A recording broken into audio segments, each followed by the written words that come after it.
রামগড়ে ভূমি রক্ষা কমিটির মানববন্ধন ও বিক্ষোভ সমাবেশ।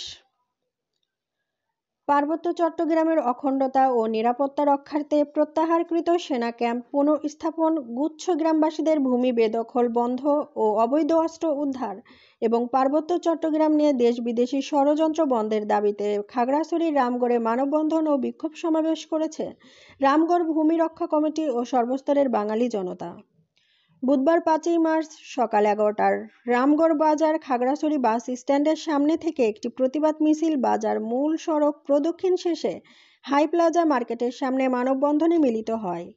ভূমি রক্ষা কমিটির আহ্বায়ক মোহাম্মদ ইউনুস ভূঁইয়ার সভাপতিত্বে অন্যদের মধ্যে আরও বক্তব্য রাখেন মোহাম্মদ আবু আহমদ, খোরশেদ আলম, মোহাম্মদ হাবিবুর রহমান ও কপিল উদ্দিন সহ প্রমুখ।